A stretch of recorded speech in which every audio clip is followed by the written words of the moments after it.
Hello बच्चों, मैं कनिका सिंह आज आपको पढ़ाने वाली हूँ टाइप्स ऑफ एंगल्स। एंगल्स यानी कि कोण। तो आइए सीखते हैं कि कोण किसे कहते हैं। देखिए बच्चों, कोण एक किस तरह की आकृति होती है। जैसा आपके सामने दिख रहा है CAB।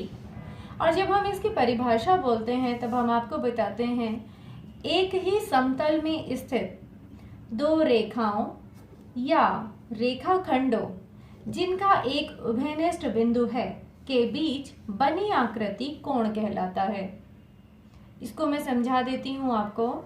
एक ही समतल में, यहाँ आपके सामने एक ही प्लेन है जिस पर हमारे पास में दो रेखा या रेखाखंड, हम दोनों में से कुछ भी ले सकते हैं, का एक उभयनिष्ठ बिंदु है, यानी ये किसी एक ही बिंदु पर मिल रही हैं। इनके बीच बनी एक आकृति को हम कोण कहते हैं।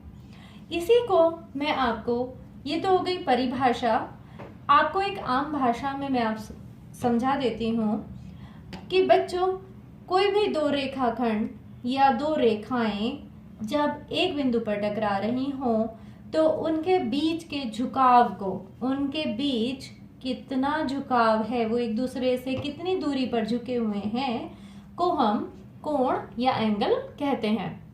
तो बच्चों, अब आपको ये तो समझ आ गया कि कोण किसे कहते हैं। आइए अब हम पढ़ते हैं कि टाइप्स ऑफ एंगल्स, यानी कि कोणों के प्रकार कौन कौन से हैं। तो इसको एक एक्टिविटी हम करते हैं और उससे हम इसको समझेंगे। देखिए बच्चों, एंगल्स बनाने के लिए हमें एक तो स्केल की जरूरत होती है और एक जरूरत होती है हमें प्रोट्रैक्टर यानी चांदा की। अब हमने आपको समझाने के लिए यहाँ पर पेपर पर एक प्रोट्रैक्टर बनाया हुआ है और इसके लिए हमने साथ में दो धागे भी लिए हुए हैं। एक धागे को मैंने इस एंगल्स को शो करने के लिए जो हम बेस लाइन बनाते हैं उससे फिक्स कर दिया है और दूसरे धागे को मैंने आपके समझाने के लिए बिल्कुल फ्री रखा हुआ है। तो अब हम पढ़ना शुरू करते हैं कि टाइप्स ऑफ एंगल्स कौन कौन से होते हैं।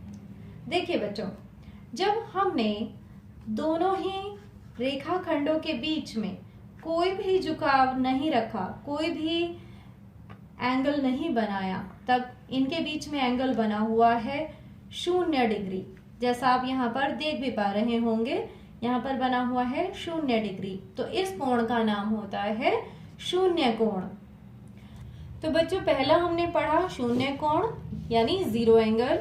अब जीरो एंगल से जैसे जैसे हम आगे की ओर बढ़ते हैं, जैसे देखिए यहाँ पर 5 डिग्री, 10 डिग्री, 15, 20, 25, 30 और इसी तरह से हम कहाँ तक जाएंगे? हम जाएंगे 90 डिग्री से पहले 90 डिग्री से बिलो 89 डिग्री तक, यानी 0 डिग्री से बड़ा, 0 डिग्री से बड़ा और 90 डिग्री से छोटा, यहाँ तक के सभी एंगल्स कहलाते हैं न्यून कोण यानी एक्यूट एंगल्स। 90 डिग्री कोण को हम लोग कहते हैं राइट एंगल यानी समकोण। और 90 डिग्री से जैसे ही हम आगे बढ़ेंगे 91 डिग्री से लेकर और हमारा जब तक हम चलेंगे 179 डिग्री तक, तब सब हमारे कोण कहलाएंगे अधिक कोण यानी ऑब्ट्यूज एंगल्स। बच्चों, 180 डिग्री पर जैसा आप देख रहे हैं, आपके पास एक स्ट्रेट लाइन, एक सरल रेखा बन जाती है। 180 डिग्री की एक सरल रेखा होती है, इसलिए इस कोण का नाम भी होता है सरल कोण या स्ट्रेट एंगल। हमारे पास इस प्रोट्रैक्टर में केवल 180 डिग्री तक ही शो कर रहा है। सो बच्चों, जैसे ही हम स्ट्रेट एंगल से आगे की ओर बढ़ते हैं तब यह हमारे कोण देखिए इस प्रकार बनते हैं और हम पूरा घूमते हुए 359 डिग्री तक जब तक पहुंचते हैं, वहां तक हमारे कोण कहलाते हैं वृहत कोण यानी रिफ्लेक्स एंगल्स। और जब हम पूरा सर्कल घूमते हुए वापस अपने इसी जगह पर आ जाते हैं तब हमारा कोण कहलाता है कंप्लीट एंगल यानी संपूर्ण कोण। और संपूर्ण कोण का माप होता है 360 डिग्री।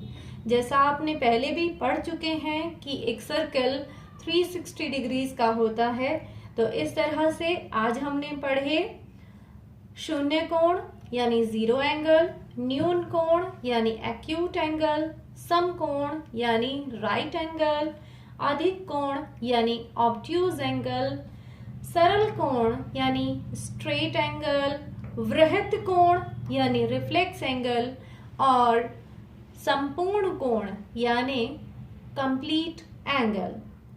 आई होप कि आपको सब समझ आया होगा और नेक्स्ट वीडियो में हम पढ़ेंगे कि कोण कैसे बनाएं। तब तक के लिए बाय बाय।